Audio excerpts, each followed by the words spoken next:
Hello students, तो कैसे हैं आप सभी। उम्मीद करता हूं कि ज़बरदस्त होंगे और बहुत ही ज़्यादा इंपॉर्टेंट सेशन आज की क्लास में हम लेके आए हैं। ये सिर्फ एक वीडियो आपके पूरे बोर्ड एग्ज़ाम के लिए सबसे ज़्यादा हेल्पफुल होने वाला है, जहां पर हम सीधा कवर करेंगे के 2 मंथ के रिवीजन में कौन कौन से फॉर्मूले ऐसे पढ़ के जाएं जिससे सवाल बिल्कुल भर भर के आते हैं, बिल्कुल छपने वाले क्वेश्चन सिर्फ मात्र 2 से 3 मिनट के वीडियो में। और ऐसे ही हम आपके लिए इंपॉर्टेंट सेशन जैसे मोस्ट इंपॉर्टेंट क्वेश्चन को लिखते कैसे हैं, बोर्ड एग्जाम के पेपर अगर येलो कलर के पेपर में छपने वाले प्रश्न आते हैं तो हम उसको कैसे रिप्रेजेंट करें, ऐसे ही मोस्ट इंपॉर्टेंट क्वेश्चंस का छोटा छोटा वीडियो आपके लिए इस सेशन पे प्रोवाइड करूंगा। ये हमारा छोटा सा बूस्टअप सेशन है जहां पे 2 चैप्टर के मोस्ट इंपॉर्टेंट फॉर्मूलेज को लेकर आए हूं। ये ऑल मोस्ट इंपॉर्टेंट सेशन है। सो स्टार्ट करते हैं। बस एक बार सुन लीजिए, आपके लिए कॉन्सेप्ट बहुत ही ज़्यादा हेल्पफुल होगा जिससे आप सवाल को ख़त्म कर सकते हैं बहुत ईजिली वे में। बच्चे बहुत परेशान रहते हैं, सर क्या पढ़ें क्या पढ़ें क्या पढ़ें। आइए स्टार्ट करते हैं। कभी कभी बेसिक फार्मूले आपके पूछे जाते हैं क्वांटाइजेशन ऑफ चार्ज पर, Q बराबर Na पे नंबर ऑफ इलेक्ट्रॉन्स पूछे जाते हैं, इलेक्ट्रॉनों की संख्या। ये फार्मूले पे सवाल जरूर आते हैं। कूलाम के नियम के बिना आप कुछ निकाल ही नहीं सकते हैं, तो कूलाम का फार्मूला बहुत इंपॉर्टेंट है, ये कूलाम का नियम है। फिर अगर नेक्स्ट पॉइंट बात करते हैं तो किसी माध्यम की उपस्थिति में बल कितना लगता है, force in the presence of dielectric constant. किसी माध्यम में लगने वाला विद्युत बल जो होता है वो निर्वात में लगने वाले बल का k गुना कम हो जाता है। तो ये कॉन्सेप्ट याद रखिए। इसी फॉर्मूले को हम लोग ऐसे रिप्रेजेंट करते हैं, किसी माध्यम के उपस्थिति में जो लगने वाला बल होता है वो सीधा सीधा डिपेंड करता है Q1 Q2 whole divide by 4 pi epsilon naught KR square. तो ये पूरा डाटा हमारा एक साथ हो जाता है epsilon naught into k. Next अगर मूव ऑन करें तो ये epsilon naught is equal to epsilon naught into k. कहने का मतलब है माध्यम का परावैद्युतांक और निर्वात की विद्युतशीलता दोनों में क्या संबंध होता है। माध्यम का परावैद्युतांक, इट मीन्स इसकी अगर हम बात करें एप्सिलॉन नॉट की तो इसको हम लोग क्या कहते हैं, किसी माध्यम का परावैद्युतांक। तो माध्यम का परावैद्युतांक और साथ ही साथ निर्वात की विद्युतशीलता में क्या संबंध है, तो ये फार्मूला हो गया। इलेक्ट्रिक फील्ड का फार्मूला आपको पता है, ये KQ/R स्क्वायर। इन शॉर्ट में इसको क्या पढ़ते हैं, KQ/R स्क्वायर। तो किसी बिंदु आवेश के कारण कुछ दूरी पर विद्युत क्षेत्र की तीव्रता कैसे निकालते हो, KQ/R स्क्वायर। ये छोटा सा स्लाइड हमारा कंप्लीट। आइए इधर देख लेते हैं। इलेक्ट्रिक फील्ड का गॉस थ्योरम, बिल्कुल जाना पहचाना फार्मूला, गॉस की प्रमेय का पहला सत्यापन याद करो।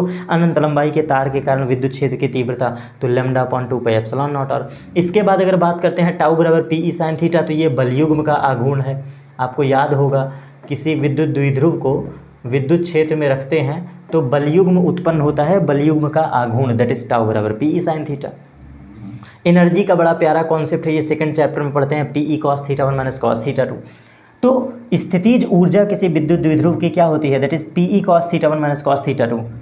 नेक्स्ट अगर बात करें गॉस की प्रमेय का दूसरा सत्यापन, जिसको हम लोग कहते हैं अनंत लंबाई के चादर के कारण विद्युत क्षेत्र, that is σ/2 epsilon naught. Flux का फार्मूला फाई बराबर EA cos theta, general formula तो कम से कम याद रखो। और इसके बाद बात करते हैं कैपेसिटर का, तो कैपेसिटर को सिंपल सा फार्मूला होता है, जो हमारा संधारित्र होता है, संधारित्र का जो धारिता है that is epsilon not A/D। भर भर के सवाल आते हैं। किसी माध्यम, यही संधारित्र, किसी संधारित्र के बीच में अगर माध्यम भर दिया जाए K डाइलेक्ट्रिक कांस्टेंट का, तब क्या होगा कैपेसिटेंस, तब ये फार्मूला यूज़ करना। तो कहने का मतलब ये है ऐसे जनरल फार्मूले जो छोटे से वीडियो में समेट कर ले आया हूँ आपके लिए। हमें ये पढ़ना है कि जब माध्यम में पूछे धारिता समांतर प्लेट संधारित्र की तो इसको यूज़ करो, निर्वात में बोले तो इसको यूज़ करो। आइए नेक्स्ट स्लाइड पे चलते हैं। छोटा सा प्यारा सा फार्मूला, किसी गोलीय कोष के कारण केंद्र पे विभव क्या होता है, किसी गोलीय कोष के कारण केंद्र पे विभव क्या होता है, तो KQ/R, वही जनरल फार्मूला KQ/R। कैपेसिटर की एनर्जी क्या होती है, हाफ CV²। समांतर क्रम में फार्मूला क्या यूज़ करोगे, C बराबर C1 plus C2 plus C3। आपको पता है, ये बहुत अच्छे से पता है। विभव का फार्मूला क्या होता है, in the presence of electric field, that is V बराबर E इंटू डी। आप जानते हैं विभव का फार्मूला होता है E इंटू डी। E माने विद्युत क्षेत्र, D माने बीच की दूरी, प्लेटों के बीच की दूरी। इसके बाद हम ये फार्मूला बहुत इंपॉर्टेंट है, याद रखिएगा कि वर्कडन को इक्विवेलेट कर देते हैं हाफ mv² के। ऐसे कॉन्सेप्ट में वेलोसिटी ऑफ इलेक्ट्रॉन्स पूछता है, किसी इलेक्ट्रॉन का वेग ज्ञात करो, प्रोटॉन का वेग ज्ञात करो, अल्फा कण का वेग ज्ञात करो। तो जब भी कभी विभव दे और वेग पूछे, इस कॉन्सेप्ट को याद कर लीजिए, स्टार पॉइंट है ये। इस कॉन्सेप्ट पे लिख लीजिए, ये स्टार पॉइंट है।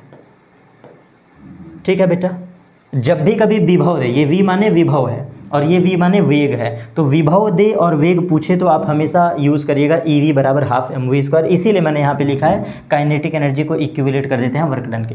फिर बात करते हैं अक्षीय स्थिति में विद्युत क्षेत्र की तीव्रता, ये 2P/r³ होता है। P/r³ की बात करें तो ये निरक्षीय स्थिति में होता है। सेम एज वेल एज ये वलय का है, किसी आवेशित वलय के कारण विद्युत क्षेत्र,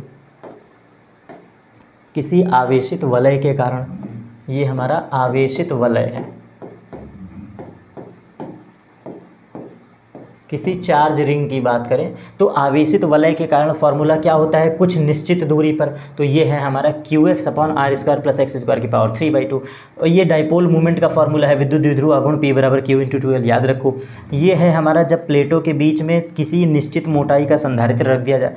इतने सिर्फ फॉर्मूले को आप कवर कर लो, मुझे पूरा भरोसा है कि इन पे छोटे छोटे सवाल, छोटे छोटे कॉन्सेप्ट्स आप कवर कर सकते हैं। न्यूमेरिकल सिर्फ इन्हीं में से आएगा, ठीक है। तो 2 चैप्टर के सबसे ज़्यादा हेल्पफुल वीडियो ये आपके लिए थे। कमेंट सेक्शन में मैसेज कर दीजिए, नेक्स्ट वीडियो हमारे बोर्ड एग्जाम से रिलेटेड मोस्ट इंपॉर्टेंट क्वेश्चंस पर होगा।